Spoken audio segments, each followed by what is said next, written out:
minus 1 and x by minus 5 by 3 is equal to 3. ఈ రెండు given equations. ఆ equations ని ఏ ఫామ్ లోకి మార్చుకోవాలి? బై లేకుండా ఉండేటట్టుగా చేసుకోవాలి. బై లేకుండా చేసుకోవడం కోసము క్రాస్ మల్టిప్లికేషన్ కాదు, ఎల్సిఎం తీసుకోవాలి. ఊరిని వేసుకునేటప్పుడు ఆమెకు అలా ఉంటే కంఫర్ట్ గా ఉంది అందుకని అలా పెట్టుకున్నారు. 2 కి 3 కి ఎల్సిఎం ఎంత? 6. 2 కి 3 కి ఎల్సిఎం ఎంత? 2 6 లో ఎన్నిసార్లు పోయింది? 3 ఇంటూ ఎక్స్ ఎక్స్ చూపెట్టు. ఆ 2 ఎల్సిఎం లో 3 టైమ్స్ పోయిన తర్వాత న్యూమరేటర్ తో హెచ్ వేయాలి.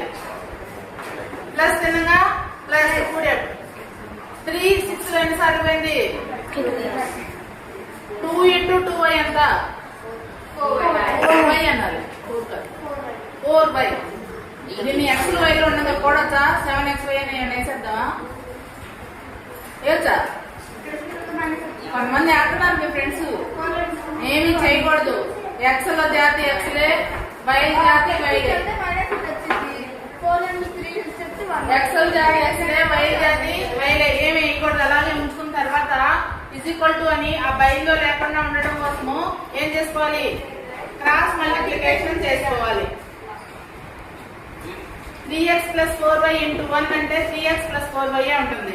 6 into minus 1 అంటే -6 ఉంటుంది.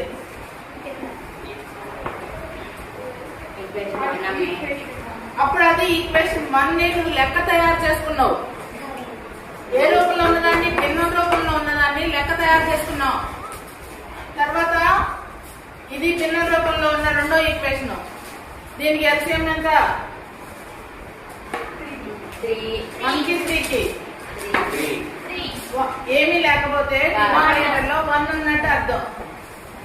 3 ఇంటూ ఎక్స్ దీని చిన్నగా మైనస్ 3 లో ఎన్నిసార్లు పోయింది?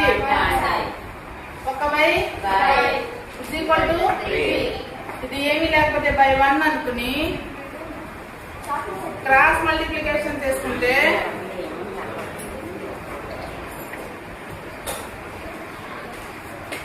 3 3 సార్ 1 వేసుకుంటే అదే వస్తుంది.